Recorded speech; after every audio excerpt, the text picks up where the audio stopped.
আপু আপনার নাম কি? সোনিয়া। সোনিয়া আপু, কেমন আছেন আপনি? আলহামদুলিল্লাহ ভালো আছি। ভালো আছেন, দেখতে শুনতে তো অনেক সুন্দর লাগতেছে। আপনার বাড়ি কোথায়?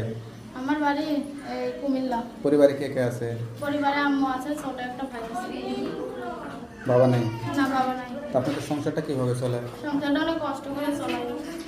আপনি কি আমি কত সময় সেলাই মেশিনের কাজ করি, আবার বাসা বাড়ি কাজ করি। আপনি কি কাজ করেন? বাসা বাড়ি কাজ করেন? বাসা বাড়ি কাজ করি। লেখাপড়া করেন নাই? লেখাপড়া করে করিনি। বয়স কত এখন? 18। 18। প্রতিবেদনে কি আশা করে আসছেন? প্রতিবেদনে একটা আশা করে আইসি, একটা মনের মতো একটা মানুষ দরকার।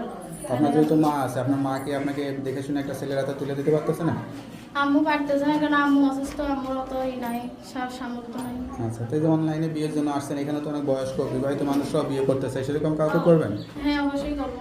আপনি একটা ইয়াং মেয়ে, বয়স্ক মানুষ বিয়ে করে সংসার করতে পারবেন? অবশ্যই করবো। হ্যাঁ?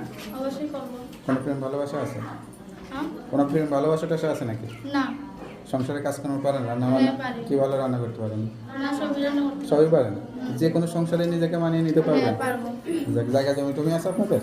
না। এরকম কিছু নেই? না। তো এখন অনলাইনে আসছেন, কেউ যদি পছন্দ করে তাকে বিয়ে করে সংসারী হয়ে যেতে চান, তাই তো? হ্যাঁ। আর কোনো স্বপ্ন ইচ্ছা নাই? আচ্ছা, তো আপনার সঙ্গে কীভাবে যোগাযোগ করবে?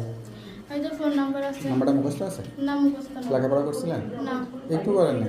তো নাম্বারটা আমার কাছে দেন। অসহায় মেয়ে, বাবা নেই, অসহায় একটা মেয়ে প্রতিবেদনে আসছে সত্যিকার একটা বিয়ে শাদী করার জন্য। কেউ যদি ভালোবেসে দায়িত্ব নিতে চান তাড়াতাড়ি এই নাম্বারে যোগাযোগ খোলা থাকে তো? হ্যাঁ, খোলা থাকে। দেখ, নাম্বারটা খোলা রাখবেন, কেউ ফোন দিলে আবার ভেঙে চলে যাবেন না, যাচাই বাছাই করে বিয়ে শাদী করে সংসারী হয়ে যাবেন, ঠিক আছে? তো ভালো থাকেন, আসসালাম।